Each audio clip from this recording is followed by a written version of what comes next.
کہ دیکھو انسان کی جو اصلاح ہے نا، اصلاح کی دو قسمیں ہیں، ایک مادی لحاظ سے اپنے آپ کو ٹھیک کرنا، ایک روحانی اعتبار سے اپنے آپ کو ٹھیک کرنا۔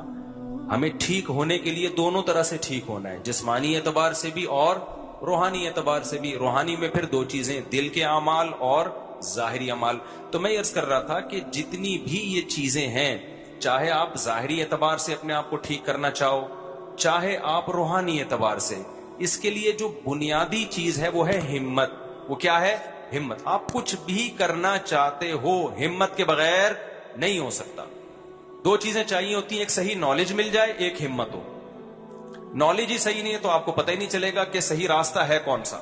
مثال کے طور پر آپ نے اپنی صحت ٹھیک کرنی ہے، کسی نے آپ کو بتا دیا کہ 6 پراٹھے روزانہ کھاؤ گے تو طاقتور ہو جاؤ گے۔ آپ نے ہمت کر کے 6 پراٹھے کھانا شروع کر دیے تو کیا طاقتور ہو جاؤ گے؟ خود پراٹھا بن جاؤ گے تھوڑے دنوں میں۔ آپ 6 برگر کھانا شروع کر دیے، خود برگر بن جاؤ گے تھوڑے دنوں میں۔ حالانکہ ہمت تو آپ نے بہت دکھائی، لیکن آپ کے پاس نالج صحیح نہیں تھی۔ صبح 3 پراٹھے کھا کے آپ سمجھو کہ اب میرے اندر دن بھر کام کاج کی ہمت پیدا ہوگی؟ نہ نہ نہ، 3 پراٹھے پھوڑ دیے آپ نے پوریوں کے ساتھ تو آپ ہو گئے ٹن۔ دیکھو اتوار کو لوگ کیا کرتے ہیں، صبح دیر تک سوتے ہیں نا، آج تو چھٹی ہے، اس کے بعد جا کے حلوہ پوری کھاتے ہیں، اس کے بعد پھر سو جاتے ہیں۔ کیا خیال ہے؟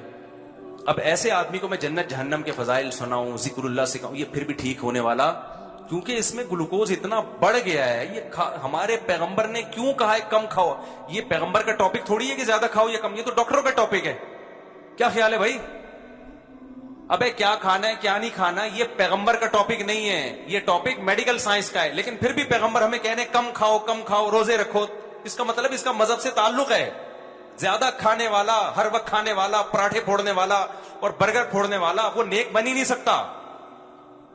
وہ سست ہو جائے گا، توندے نکلیں گی، آڑا ترشا ہوگا، ٹیڑھا میڑا ہوگا، ہر جگہ جہاں بیٹھے گا لیٹ جائے گا، وہاں پہ اٹھے گا ہی نہیں۔ پولیس آئے گی اس کو اٹھانے کے لیے، اور پولیس بھی 1 گھنٹہ لیٹ آئے گی کیونکہ وہ بھی حلوہ پوری کھا کے بیٹھی ہوئی ہے۔ پولیس اس کو اٹھانے کے لیے آئے گی مگر وہ بھی 1 گھنٹہ لیٹ، وہ بھی تو حلوہ پوری بریانی کھا کے بیٹھے ہوئے ہیں۔ وہ بھی، ہر پوری قوم سست ہے یا نہیں ہے؟ تو اس میں دونوں طرح سے اصلاح کی ضرورت ہے۔ ایک خوراک پہ کنٹرول کروانا، خوراک پہ کنٹرول مطلب چھوڑ دو کھانا پینا، اتنا کھانا ہماری صحت کے لیے ضروری۔ آپ کو یاد ہے میں نے پچھلے ہفتے بیان کیا تھا، اتوار کو مغرب کے بعد میں نے بیان کیا 1.5-2 گھنٹہ، اس کے بعد پھر عشاء کے بعد میں نے 1-1.5 گھنٹہ بیان کیا، بڑی فریش ہو کے بالکل۔ تو میں اس میں کم کھانے کی ترغیب بھی دے رہا تھا۔ تو میں نے لوگوں کو ایک بات بتائی، میں نے کہا میں نے 24 گھنٹے میں اب تک کچھ نہیں کھایا ہے، اور آپ دیکھو میں کتنی پاور سے، طاقت سے بیان کر رہا ہوں۔ نہیں آئی سمجھ میں؟ کیسے نہیں کھایا تھا؟ ایک دن پہلے میں نے روزہ رکھا، مغرب میں میں نے افطار کیا،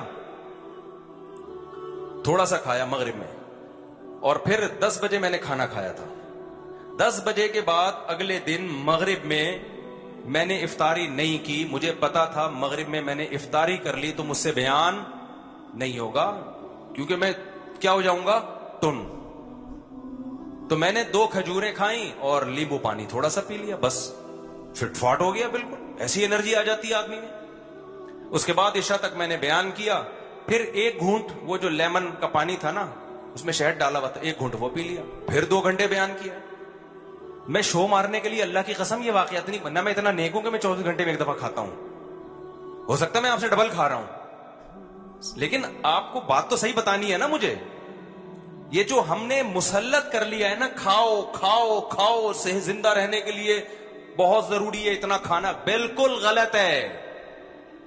نبی صلی اللہ علیہ وسلم نے فرمایا ابن آدم کے لیے 2 لقمے بھی بہت ہیں، طعام الواحد یکفی الاثنین، ایک آدمی کا کھانا 2 کے لیے کافی ہے۔ کم کھاؤ کم کھاؤ، اچھا کھاؤ کم کھاؤ۔ اب اگر میں جو روزہ افطار کیا کھجوروں سے کیا نا، اور لیمن واٹر سے، چینی نہیں شہد ڈالا اس میں، اگر میں اس میں کم کھاتا لیکن کھاتا 2 پکوڑے، پھر شاید یہ انرجی، وہ پکوڑے بیان کے دوران بتا رہے ہوتے کہ اب ہمیں ہضم تیرا باپ کرے گا کیا۔ میں سمجھا پا رہا ہوں اپنی بات؟ تصور دماغ سے کیا کرو بھائی، نکال۔ جب سست ہوتا ہے دماغ، آپ کے باڈی گلوکوز سے، انسولین سے، میٹھا جب جائے گا تو انسولین نکلے گی نا اس کو ہضم کرنے کے لیے، تو سارا دن تو انسولین اور شوگر کے پھڈے چل رہے ہیں آپ کی باڈی میں۔